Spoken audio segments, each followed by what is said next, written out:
युतीमध्ये जिल्ह्याच्या राजकारणात 40 छावण्या काढल्या होत्या।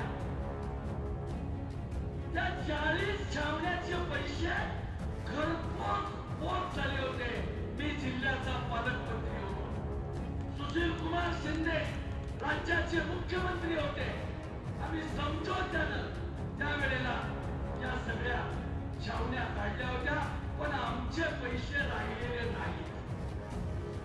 ज्यांच्या काळात छावण्या काढल्या आणि पैसे दिले नाही त्यांना तोडल्याने मारायचा कार्यक्रम आम्ही या कार्यक्रमानंतर घेणार आहोत। अशा वेळेला शेवटी पवार साहेब कृषी मंत्री असताना धान्य उत्पादनात देशात महाराष्ट्र अग्रेसर होता।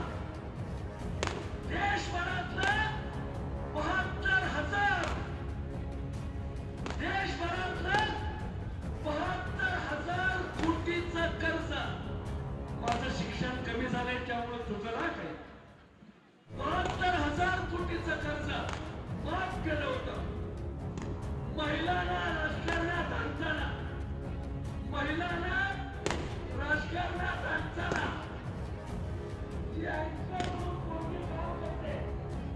अशा महाराष्ट्रातल्या मराठी मुली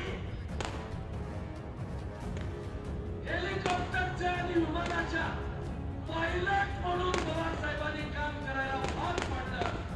हा मुलीचा बाप म्हणून, महिलांची बाजू घेणारा वकील म्हणून, संसदेच्या राजकारणातला स्वाभिमानी नेता म्हणून आपण सगळ्यांनी विचार केला पाहिजे।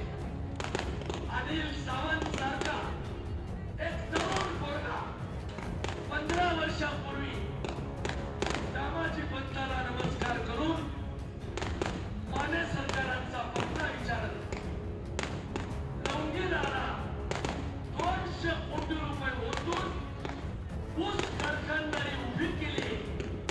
ऊसाच्या कांड्याला मंगुळ्यात कोणी विचारत नव्हतं। अशा वेळेला काळुंगे सरांनी आपल्या अनिल सावंतांनी आपल्या भागातल्या विरोबा वकील साहेबांनी या सगळ्या गोष्टी करून दाखवलेल्या आहेत।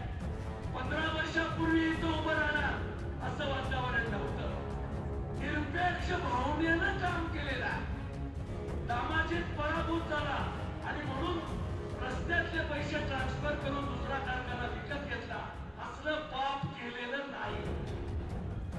अशा परिस्थितीत आज एक जाणकार, सगळ्यांचं ऐकून घेणारा, संयमाने आपली बाजू मांडणारा, दुसऱ्यावर टीका माझ्यासारखी न करता शांतपणाने ऐकून घेऊन तालुक्याच्या विकासावर संधी शोधणारा उमेदवार आपल्या कामाचं, वैभवाचं गणित ज्या ठिकाणी मांडणार आहे त्याला संधी मिळावी।